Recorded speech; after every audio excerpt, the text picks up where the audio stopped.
आज वफा DEF इस सोसाइटी के 2024 के इलेक्शन के माशरे के ऊपर बातचीत करने के लिए मौजूद मेरे साथी इब्राहिम राउत साहब, इस शहर के हल्के के राष्ट्रवादी के विधानसभा अध्यक्ष सभागृह के साथी जफर बमारी साहब, मुमताज शाह जी, मेरा अजीज भाई दोस्त मुन्ना साहिब जी, सोसाइटी के जिम्मेदारान असलम शेख साहब, अजीज दबीर साहब, नौशाद अली खान शोरी साहब, रफीक मामे साहब, वसीम शेख साहब, शहबाज आजमी साहब, और इस क्राउड के अंदर मेरे बैंक के मेरे मैनेजर से लेके पूरे आगे पोस्ट तक गए हुए देशमुख साहब नजर आ रहे। देशमुख साहब, आपका भी इस्तेकबाल। अस्सलाम वालेकुम।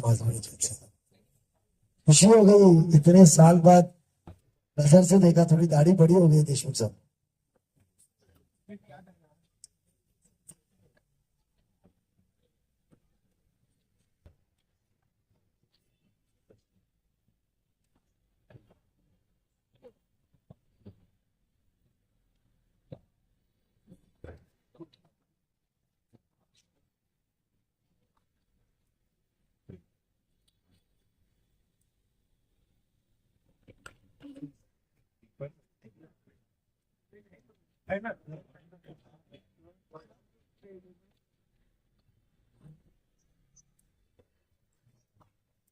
आज आपको इलेक्शन के मौजू पे, क्योंकि कहीं ना कहीं इधर ना किधर 25 साल की सियासती नुमाइंदगी की जिंदगी के अंदर आपने तो आपके कोई रिश्तेदार या दोस्त अहबाब कहीं ना कहीं मेरा ताल्लुक आया होगा काम के सिलसिले से, और आपको इतना तो यकीन है कि काम करने वाला लड़का है, काम करते रहता है। कोई कॉर्पोरेट बैंक के जरिए हो, दीन के जरिए हो, दुनियाई तार हो, या सियासती जिंदगी में महापालिका या कुछ काम हो। एक तो आज आपको फर्क सबसे पहले लगा कि आपको ऐसे नुमाइंदे को चुनना है जिधर बिना किसी डर के, बिना कुछ के आप एक मेमोरेंडम तो दे सकते हैं। इसके पहले इतने आपका हमदर्दी के इलेक्शन में दिए, किसी ने पहले आपको पूछा कि आपके मसले क्या है? पूछा किसने? आपकी तकलीफ क्या है, डिमांड क्या है? आए, कॉलर किए 10 पुलिस, हिंदू मुस्लिम, जिहाद 30, और गाड़ी में बैठ के बाहर। अपनापन महसूस हुआ। अपनापन महसूस हुआ। यही एहसास दिलाने को हमने इब्राहिम भाई को कहा था, थोड़ी सी मेहनत कीजिए। लोग नाराज रह गए, कतरा रह गए। नजीब से मोहब्बत है, पर नजीब से मोहब्बत होने के बाद में नजीब के साथ जो एक पार्टी है उससे हो सकता है हमारे इख्तिलाफात है, नापसंदी रहेगी, तो हम इसको वोट दे या ना दे। आवाज आ रही है ना? यह बात की वजह से कहीं कभी कतरा रहे होगे आप। कुछ 2 हफ्ते पहले जावेद कबीर कुछ में लेंगे वो PQ, वहां पर बहुत से सेक्रेटरी और उनकी मीटिंग थी। आपको जो पहला मुद्दा है ना, कि आज आपने लिखा है, उस मीटिंग में कोई मेमोरेंडम नहीं था, कोई डिमांड नहीं थी, मगर एक फिक्र, उसके साथ साथ दूर अंदेशी, विजन, तीसरा जज्बा खिदमत। खिदमत अलग अलग तरीके की होती है। किसी को कलेक्टर ऑफिस में काम अटकाए चले गए, फोन किए, एक खिदमत है। किसी को हॉस्पिटल में डॉक्टर से बात करने को चले गए, वो भी खिदमत है। किसी के लोग पुलिस स्टेशन में गए, किसी का पानी मसला, किसी का टैक्स का मसला, किसी का एडमिशन का मसला, किसी का बैंक के कर्जे का मसला, कुछ भी मामला हो सकता है, वो खिदमत में आता है। तो जज्बे खिदमत क्या साथ रख रहे हैं, तो हम वो नुमाइंदे हैं जो अवाम की जरूरत है, क्योंकि अल्लाह ने हमको जब एक आलिम होता है जो दीन के अंदर काम करता है, वो आलिम तो बन जाते हैं, मुफ्ती बन जाते हैं। फिर वो जब खिदमत में लगता है तो बड़े से उनकी मुलाकात होती है। उसके बाद में आलिमों से, मुफ्ती से, अच्छे अच्छे लोगों से मिलते, वहां ख्यालात एक दूसरे के सामने शेयर करते हैं और उनको उनके अंदर कुव्वत बढ़ती है, वो अच्छे से और मसले का हल करते हैं। सेम मामला हमारा है। बगैर मांगे हमने कहा था कि इस दौर का मुमरा में सबसे पहला नशेबान है वो सब तो मेरे चाचा ही थे, आर्किटेक्ट एमएच बापी साहब, आर्किटेक्ट जो थे सलाम रावल के और इनके मोहम्मद हुसैन बापी साहब। उस दौरान पे फिर एक और कॉम्प्लेक्स था जो बचपन में हम जब राबड़ी से कोई कौसा गांव या रिश्तेदारी में आते थे शादी में, देखिए एक और आलीशान कॉम्प्लेक्स।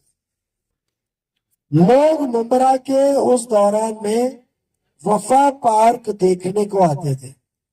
ये बात सच है। आज बिल्डिंग का 20 साल पुराना इनोवेशन देखो। सुल्तान मालदार, इम्तियाज पीरजादे, मुश्ताक घोष, शुएब पर्डी, इकबाल सरदार,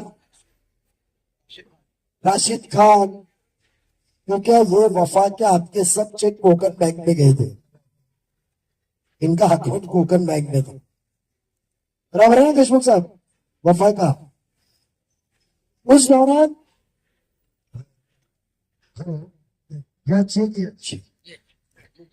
पत्रकार ने बोले तो सर रशी ये जब बना था, अब 15 साल आपने आपके आमदार साहब को, मैं मानता हूं, पहले मैं माजरत चाहता हूं, बेशक ये हैदराबाद में मैं ही आया था, इब्राहिम भाई को लिया था जब वो समाजवादी में थे, जावेद दबीर, इकबाल सरदार को बुलाया था मैंने, और कल्याण से वो आते थे मेरे लिए।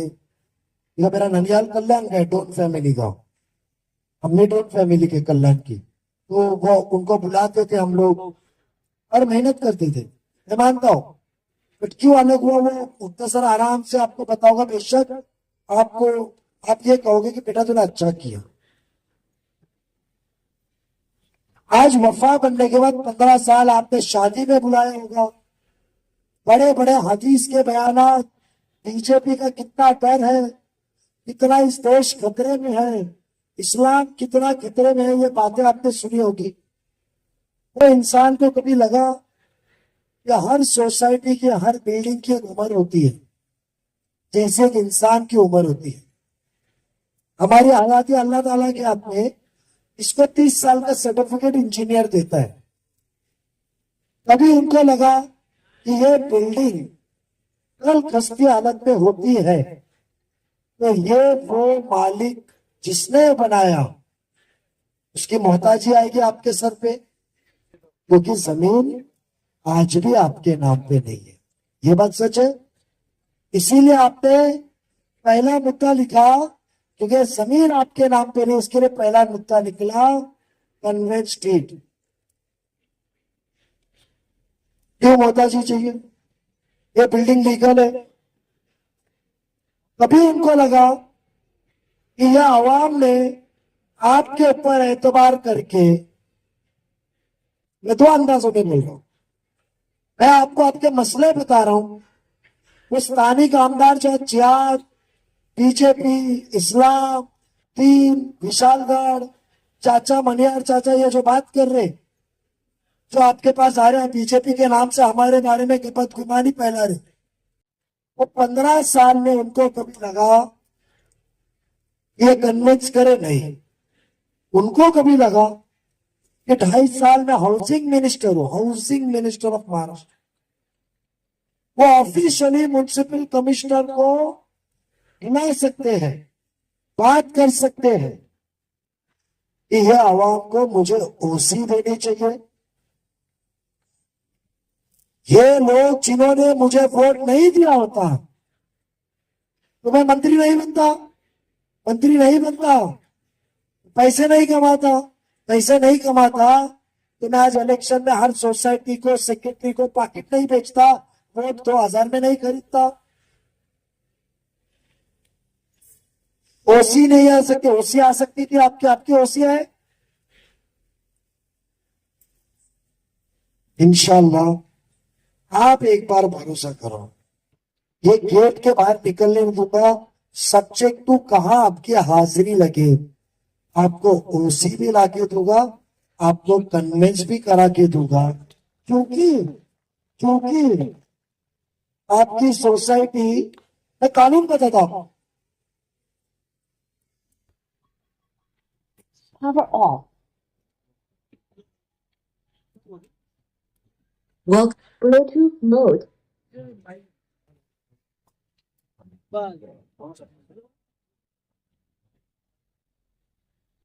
ना कभी वो दवा के लिए आए, ना कभी वो एडमिशन के लिए आए, मगर तो भी ये मुझे वोट देते हैं, तो मेरा फर्ज बनता है मैं इनके हाल चाल पूछूं, इनके मसले समझूं। सीधी सी बात है, सोसाइटी एक्ट के अंदर क्लियर कट प्रोविजन है, आप डीम कन्वेंस के लिए जा सकते हैं। मुझे रसूल तो, मैं तो आज भी अल्हम्दुलिल्लाह अल्लाह ने ताकत, कुव्वत, सीरत, सलाहियत, तासीरत जबान में दी है कि बगैर अंदर के भी मैं आपके काम कर सकता हूं, मगर करना चाहत ज्यादा है, इसके लिए इलेक्शन में खड़ा हूं कि कहीं तभी आपकी जरूरतें पूरी नहीं। हमको सिर्फ वोट पे वापरा जा रहा है, बट हमारी फिक्र नहीं की जा रही। ओसी करा के देंगे, कन्वेंस करा के आपको देंगे, यह हमारा वादा है इंशाअल्लाह। इतना ही नहीं, नहीं, वो तो बाएं हाथ का काम है, महापालिका का है, ओसी महापालिका की है। इतना ही नहीं, मैं आप जो बयान कर रहा हूं ना, हो सकता है कि एक बहुत बड़ी पैसे वाली ताकत मेरे खिलाफ उतरेगी, मगर अल्लाह ने जो मुझे नसीहत दी है, जो मेरा आदत है कि मैं वो ताकत के खिलाफ लड़ूंगा, क्योंकि उसके अंदर आवाम का सबसे ज्यादा फायदा है। आज आपके पास में ये कॉम्प्लेक्स लेआउट अप्रूवल है, ये एक लेआउट में अप्रूव्ड है, सिंगल बिल्डिंग नहीं है, बराबर है। अब आप मैं बताते जा रहा हूं, तुम्हारे भी ख्याल में नहीं आएगा कि तुम ऐसे शख्स को वोट दे रहे हैं जो डॉक्टर भी है, जिसके पास दवा भी है, जिसके पास रास्ता भी है, और अल्लाह की दी हुई कुव्वत भी है, जो घर बैठे आपके मसले हल कर दे सकता है इंशाअल्लाह। आपका लेआउट अप्रूवल है। जिस दौरान ये प्लॉट डेवलप हुआ था, इसके अंदर जमीन का 25% आपको गार्डन देना है, प्लेग्राउंड उसमें बनाना है, ओपन स्पेस देना है, ये कंपलसरी लिखा हुआ है। ये बात मानते हैं आपके ताबे में? किधर बची हुई जगह पे इलीगल बिल्डिंग बन रही है? बताइए, आपने 15 साल ऐसे शख्स को जीत के दिया जिसके दरवाजा तो है ही नहीं, क्योंकि उसके ऑफिस ही नहीं है यहाँ उनकी। मेरे इंतजार में बताऊंगा तो आप फुर्सत में बताऊंगा कि आज तनकीद कर रहे थे, इतने साल कहाँ थे, मैं बताऊंगा सीरे में इंशाल्लाह। कि 15 साल में ऑफिस नहीं है कि सेक्रेटरी या मेंबर उठ के जाए कि हमारे सेक्रेटरी का फर्ज है और ये लेआउट के अंदर इलीगल बिल्डिंग बन रही है, ये पैसे कमा के हमारे हक की खुली जगह पे देके जा रहे हैं, इसको रोको। है कोई जगह? आपने उस दौर में जो फ्लैट खरीदा रहेगा, पूरे मुमरा में सबसे महंगा खरीदा रहेगा, दबीर साहब बोलोगे नहीं? खरीदा रहेगा, तो क्या आपका हक नहीं है कि आप आपके हक के लिए लड़ो, मांगे? कोई ऐसा आदमी है जो बोले हम आपके लेआउट के अप्रूवल के प्लान्स निकाल दिया, मुझे वक्त नहीं मिला? ये टैक्स का मामला है, बेशक मैं जानता हूं, इसमें टप्पे टप्पे में बिल्डिंग बनी है। हाँ, ये 8वां 9वां 10वां वाला बाद में बना है, इसके लिए रेट बाद में अलग आया होगा। मैं आपको बोल रहा हूं ना, क्योंकि जो उसका रेट होता है, रेट बदलता है। इंशाल्लाह इसके ऊपर भी क्या कर सकते मैं बताऊंगा, बट सबसे पहले आज ये बिल्डिंग मेरे ख्याल से तकरीबन 2000 साल में बनी है। 1995 आप सोचिए 95 ओसी 97 की है। हाँ सॉरी, बिल्डिंग बनी है, plan sanction copy, light metre 95 का रहेगा, टैक्स 2000 से तो रहेगा। आज 3 साल बाद या 1 साल बाद समझो पोजीशन का पुराना रहा, आप इलिजिबल है 50% रहते हुए घर के एक्स्ट्रा एफएसआई फ्री में, डिलैपिडेटेड बिल्डिंग का फ्री में 30 साल के बाद 50% आपका घर फ्री में एफएसआई है, कॉर्पोरेशन देती है, मगर सब चीज बेकार, क्योंकि ना आपके नाम पे जमीन है ना आपके पास ओसी।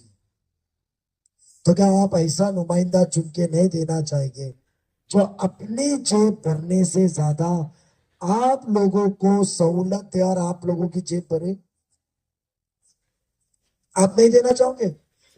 क्योंकि हम फिक्र में है कि अल्लाह ने हमको कुव्वत दी है, कुर्सी दी है, तो कल मेरे को आखिरत में पूछा जाएगा कि तेरे को ताकत और दिमाग भी दिया था, तू जो जबान से बात करता था अधिकारी गुलाम की तरह सुन के काम भी करता था, तेरे में समझ भी थी, तो तूने क्यों इनको फैज पहुंचाया? नहीं, मैं तो गुनहगार हो जाऊंगा। मगर आज आप जिसको चुन के देते हैं वो क्या बोलता है? क्यों दूं बम्बे साहब तुमको, क्यों दूं तबीर साहब, क्यों असलम भाई, क्यों दूं? तुम्हारे पास में कोई है चॉइस? सोचो, मेरे अलावा किसी को सोचे तो बीजेपी आ जाएगी, मेरे अलावा किसी को देखे तो इस्लाम खतरे में होगा, मेरे अलावा किसी को देखे तो ये मस्जिद आबाद नहीं होंगी। बुमरा कौसा में 2014 से 19 तक इस राज्य में बीजेपी सरकार थी, 5 साल मुकम्मल तौर पे विद सिंगल मेजॉरिटी।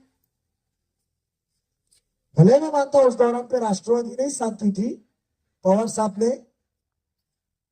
आज उस होते हुए क्या हमारे मस्जिद ने बने बुमरा कौसा में? क्या हमारे घर नहीं बने? क्या हमारे मदरसे नहीं बने? ये तो कोविड के बाद रास्ते पे नमाज पढ़ना बंद हुआ, उसके पहले क्या वो दौर में नमाज रास्ते पे नहीं पढ़े? पढ़े ना, तो हमको किस बात का डर?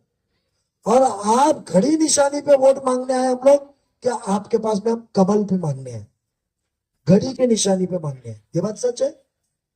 जब जितेंद्र आवाड साहब खुद की सहूलत के लिए पिछले 2019 में आपको कहा कि बाबरी शहीद करने वाले 92 के दंगे करने वाले धनुष्यबान को आप वोट दोगे, ये कहा प्रचार में। 1 महीने बाद जीत के बाद तो उनके साथ में सरकार में बैठे। 2024 में खुद ने ही बीजेपी की सरकार में चाहिए सब आमदारों के साथ लेटर साइन करके दिया।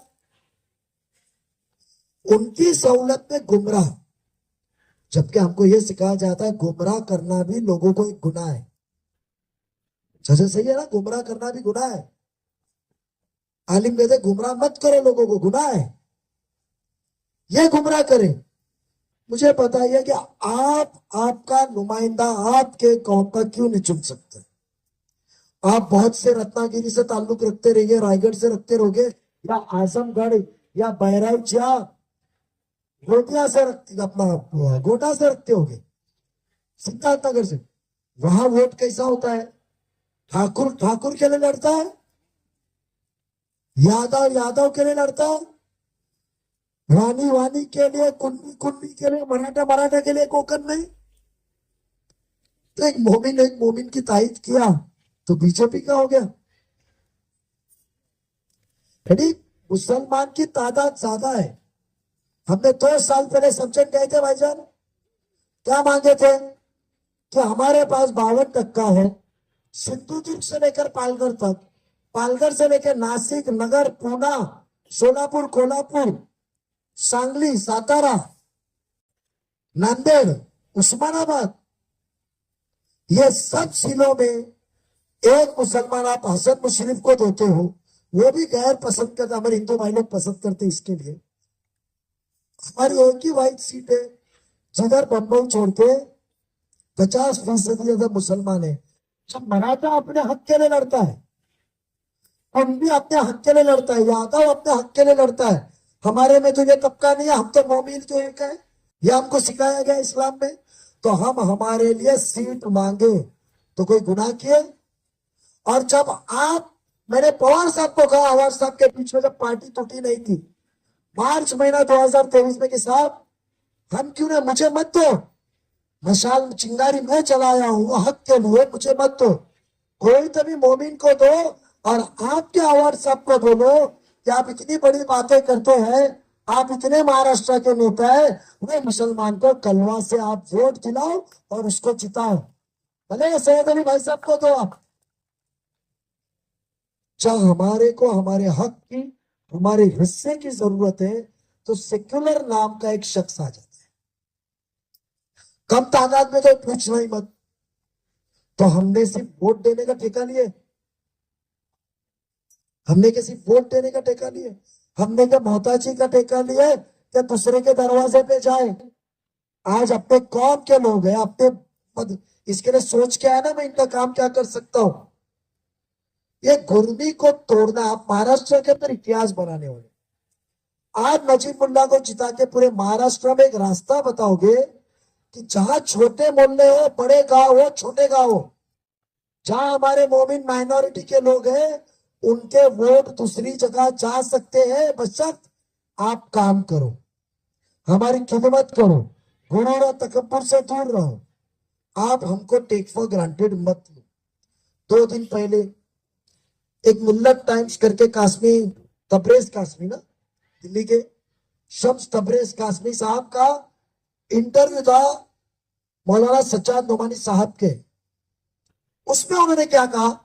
मायूसी, इन्होंने हमें टेक फॉर ग्रांटेड लिया है। किसने? महाविकास आघाड़ी सेक्युलर फोर्स ने ये कहा कि हमने 25 सीट मुसलमानों की मांगी थी, जहां में 31 खासदार, 200 सीट के खासदार हमने जब चुन के दिया दिल्ली में, मुसलमान के इत्तेहाद पे, सेक्युलर के इत्तेहाद पे हमने चुन के दिया, पूरे 288 में 25 मांगे, 10% भी नहीं।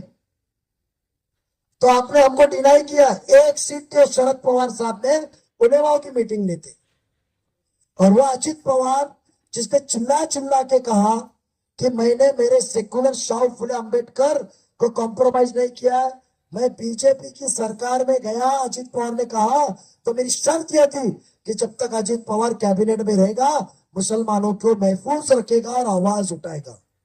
तो कहा उसने 8 सीट दी, 6 थी, मैं नहीं समझ, 6 सीट दी, जिसकी औरत को भी मुसलमानों ने वोट नहीं दिया, वो माहौल अलग, 6 सीट दी, इतना ही नहीं, 2 आमदार की थी 14 अक्टूबर आचार संहिता लगने के पहले, 2 ही सीट मिली, 3 बीजेपी ने ली, 2 शिवसेना मिली।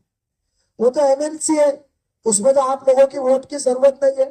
बट उसने कहा कि महाराष्ट्र 1971-61 जब से महाराष्ट्र तामीर हुआ है, पहली बार ऐसा दिन है कि विधान परिषद में एक भी मुसलमान एमएलसी आमदार नहीं है। क्यों कांग्रेस ने दे नहीं सकती थी? क्यों शरद पवार साहब नहीं दे सकते थे? क्यों शिवसेना दे नहीं सकती थी? बीजेपी और दूसरी शिवसेना छोड़ दो, आप दे सकते थे ना। उसने कहा पहला ऐसा दिन है, 3 महीने हो चुके, एक भी मुसलमान नहीं है, ये कौम को आवाज की जरूरत है, मजबूत करने की जरूरत है। सोचो वो इंसान को सिर्फ 2 सीट के 7 में से, उसमें तुम्हारी वोट की भी जरूरत नहीं है। 3 महीना पहले खासदार की में आपके वोट से धोखा खाया है वो इंसान, तो भी उसने कहा वो वोट दे या ना दे, मैंने कसम खाया था मैं इनको ताकत दूंगा। 1 सीट माजी महापौर सांगली मिरज कुपवाड़ा के इद्रिस नाइकवाड़ी को दी। एक मास्टर का बेटा, एक टीचर का बेटा महापौर था, उनको मैं मिलाया था, महाराष्ट्र के सदर बनाया नियमों में। मेरे को पूछे बाबा सिद्दीकी साहब को देना था, इंतकाल हुआ। सोचो बाबा सिद्दीकी साहब को देने का था, इंतकाल हुआ है। शनिचर को इंतकाल हुआ, पीर को कैबिनेट में वो आमदन होने वाले थे। उसने फैसला दूसरों को देने का नहीं किया, मैंने नियत किया मुस्लिम को ताकत देने की, और मुस्लिम अल्लाह ने उसको ऊपर बुला लिया है, तो मैं कोई मुस्लिम को ही दूंगा। नाम पूछा, हमने नाम दिया और उसको ताकत दिया। क्या हम बीजेपी के साथ है? आप ये सवाल करोगे, क्या सही है? आप शिवसेना के साथ बैठो, मैं जितेंद्र आव्हाड साहब आपके प्रचार में आएंगे, उनके करीबी आपके प्रचार में आएंगे। खाली उनको एक पूछो कि जितेंद्र आव्हाड साहब, आपके ऊपर 96-97 में जब एक करप्शन की सरकारी जमीन की अफरा तफरी की गुनाह दाखिल हुआ था, एंटी करप्शन का, 7 दिन अंदर या 3 दिन अंदर थे, वो गुनाह चलता रहा। क्या आपने, गोपीनाथ मुंडे उस दौरान पे बीजेपी की सरकार थी 99 तक, 95 से 99 बीजेपी और मनोहर जोशी सीएम थे, बाद में नारायण राणे थे। फिर आप उनके रोज दरवाजे पे जाके पैर पड़ के आपने आपका गुनाह माफ कराया कि नहीं कराया? वो एक सवाल पूछो, बाकी के 2 सवाल और दूंगा। ये हमारे को एक मोमिन खड़ा है जिसको हिंदू पसंद कर रहे। कल रैली देखो, 3 घंटे की रैली में 2000 औरतें चली 5 किलोमीटर, मराठी औरतें दुआ दे रही थी, दुआ। बुढ़े लोग उतर के खारे गांव पारसिक में दुआ दे रहे थे, आरती निकाल रहे थे। यहाँ टीका लगा है, ये तो शिर्क मुझे किसी ने बताया यहाँ लगाना। आरती निकाल, दुआ देने को अपने बच्चे को आ रहे थे। वो भी कंसर्न हो गए कि हमको हिंदू मुस्लिम के झगड़े से निकालो। आप 15 साल काम किए ना, तो 15 साल काम करके आपको पानी मिला? 8 टाकी के पैसे नजीब मुल्ला ने महापालिका से पास करके 2018 में दिया, एक भी टाकी नहीं है। आपके अंडरग्राउंड टाके जिसमें मच्छी की बात आती है, ऐसे कुछ बिल्डिंग वाले बताए। गंदा पानी आता है, ऐसे बिल्डिंग वाले बताए। क्या एक पानी की ओवरहेड टैंक नहीं आ सकती थी? काम की बात करो, काम करना है। आज जो बात यहाँ करते हो, और इतनी हिंदू मुस्लिम और इनकी चाचा की बात करते हो, मनियार चाचा, तो मेरा फर्ज था, चाचा ने खुद ने कहा कि नजीब मुल्ला पहला था जिसने मदद किया और गुनाह दाखिल किया।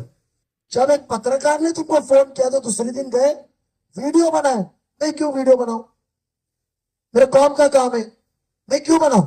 मेरे सवाब का काम है। किसी मोमिन के ऊपर अत्याचार हुआ और अल्लाह ने आपको ताकत दी, बनाया, और मैं उसका वीडियो बना के नुमाइश किया, तो मेरी नेकी जाएगी चाचा? मैं क्यों नेकी गलाऊं? मेरी वोट नहीं मिले चलेगा 4। मुझे कहा मेरे दोस्तों ने कि भाई तू 95% काम करता है, तू वीडियो ना बनाता, वो 5% में बनाता। बोला भाई उसको चलने दो उसके रास्ते पे, मेरे को मेरी आवाम के ऊपर भरोसा है कि वो साथ देगी। आपको सिर्फ बीजेपी के नाम पे, टीम के नाम पे गुमराह कर रहे हैं। विशालगढ़ की बात करते हैं तो आप दरगाह विशालगढ़ की बात करते हो, तो विशालगढ़ का जो हादसा हुआ, वो संगठन तो आपके कांग्रेस के खासदार साहब राजा साहब के बेटे की थी। मुसलमानों के विशालगढ़ वाले ने वोट नहीं दिए थे जिनके घर टूटे। आप मगरमच्छ के आंसू बहना, मगर आपके जाने के पहले देखो, इंसान होता है। पता चला मेरे को कि आपके उसी चाहिए, सोचा तो आपको कहा मैं उसी दूंगा। मुझे पता चला इनका कन्वेंस नहीं हुआ, तो आपके मांगने के पहले लाया, कन्वेंस आपको करके दूंगा। ये खिदमत है।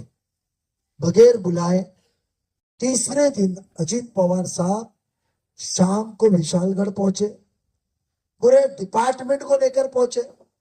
पुलिस डिपार्टमेंट कलेक्टर को कहा जिसकी गाड़ी टूटी है, घर टूटा है, कांच टूटी है, मोटरसाइकिल टूटी है, मस्जिद का जो टूटा है, सबका पंचनामा करो। उसका नुकसान आया वो गांव का 2,43,00,000 रुपए। गरीब लोग थे। ताबड़तोड़ सरकार से 4 दिन के अंदर उनको मुआवजा दिलाया। किधर पेपर में पढ़े? खाने उस दिन का न्यूज निकालो, अजित पवार ने खड़े जाके वो आवाम को पूछो।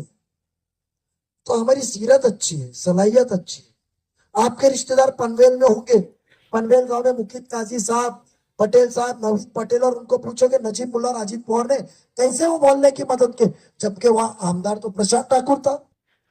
मोरा रोड में जाके पूछे, जब पुलिस ने परमिशन दी थी मोर्चा निकालने की टी राजा और नितेश रानी की, वहां तो आमदार दोनों बीजेपी और शिवसेना के थे। तो अजीत पवार ने हिंदू मुस्लिम एकता के लिए कैसी वो परमिशन दबाव डाल के कैंसिल कराया? होम मिनिस्टर तो बीजेपी के थे। हमारी नियत देखो ना कि कौम को कभी पूछे क्या ये हिंदू मुस्लिम बीजेपी क्या है? आपका बेटा, आपका भाई हक से तो बुला सकते हैं। ऑफिस डालो, छोड़ो ऑफिस, जुम्मा की नमाज में खुतबा सुनते वक्त तो आजू बाजू मिलेंगे, नमाजे जनाजे में तो बाजू में मिलेंगे। कहीं तभी मिलेगा जब पकड़ सकते हैं। क्यों नजीब वादा करके तो अब क्या हुआ? माफी चाहता हूं। पूछ सकते हैं क्यों देशमुख साहब 15 साल सदर था, पूरी बैंक का कारोबार पैसे का मेरे पास था, 1 रुपए का इल्जाम है पैसे का। हाँ देशमुख साहब आप मेरे साथ काम किए, 1 रुपया कोई मुआवजा लिया? ऐसे साफ सीरत वाले के ऊपर आप जैसा पढ़ा लिखा तबका, अल्लाह ने आपको माली हालत से नवाजा है, कामकाज में आप वो ये सोच करके गुमराह हो कि उनके नाम में चल रहा है। हम हमारा सियासती करियर निकाले, कब्रिस्तान हमने काम किए कि नहीं? कब्रिस्तान के वीडियो लोग निकाल रहे थे, 2 साल से कब्रिस्तान का मसला चल रहा था। कोई इंसान को लगा दे कि मैं मसला हल करूं, हाँ 2 मिनट मसला हल करूं, 5 करोड़ रुपए लाए स्कूल के लिए, 5 crore 53 teacher, 5 crore medium school के लिए, प्लेग्राउंड, स्विमिंग पूल। मैं आपको वादा करता हूं आपका रोड 30 मीटर का है। आज खूबसूरत वफा में भी आने को आपको गली लानी पड़ती है। मैंने मेरी बड़ी गाड़ी छोड़ के मुमरा में घूमने को छोटी गाड़ी में घूमना चालू किया। मुझे मालूम है आपको रास्ते की जरूरत है, आपको पानी के मसले की जरूरत हल करने की जरूरत है, आपको उसी की जरूरत है, आपको कन्वेंस स्टेट की जरूरत है। एक मौका दीजिए, बीजेपी के नाम पे गुमराह होके मत चलिए। जिसने 15 साल लूटा है, मैं आपको वादा करता हूँ टोरेंट भगाऊंगा। एक लास्ट बात करता हूँ, एक लास्ट बात, बहुत वक्त ले लिया आपका कि क्या बहुत जज्बात से हम लोग लड़ाई लड़ रहे, हम लोग हमारा करियर दाव पे लगाए ले, पेतरे चल रहे, दादागिरी चल रही, खत्म करने की बात चल रही है। बाबा बुआ आके बैठे ना हमारे को बीमार चल रहे, सलाइन लगा रहा हूं और निकल रहा हूं। हरूंगा ने बेड़ा उठाया क्योंकि मेरे साथ जो जुड़े हुए हैं, इसको घर पे बुला के बोले होटल तोड़ेंगे। साहिल ये बोला मैं पीछे नहीं हटाऊंगा, कब्रिस्तान का मसला बोलूंगा। हम निकले हैं इंशाल्लाह, आपकी दुआ ने एक ही कहता हूं, वो कह रहे हैं कि मेरे को मौका 1 महीने के बाद मैं मंत्री बनूंगा, आप मुझे जिताइए, मैं 1 महीने में टोरेंट भगाऊंगा। ये बात सुने आपने? टोरेंट भगाऊंगा ऐसा आवाज सब कह रहे। मैं आपको एक याद दिलाना चाहता हूं, टोरेंट आई 1 मार्च 2020 को, अवार्ड साहब मंत्री बने दिसंबर 2019 को। टोरेंट चार्ज लेने के पहले 3 महीने उनके पास थे, और उसके बाद आपके वोटों के कर्ज के तौर पे अल्लाह ने उनको 2.5 साल कैबिनेट मंत्री ऑफ हिंदुस्तान का सबसे पावरफुल स्टेट का मिनिस्टर बनाए। कैबिनेट 2.5 साल थे, जब भी उनको लगा ने टोरेंट भगाना। आज नजीब ने चिंगारी बजाया है, आज आप लोग ने मदद की हो तो टोरेंट की याद आई।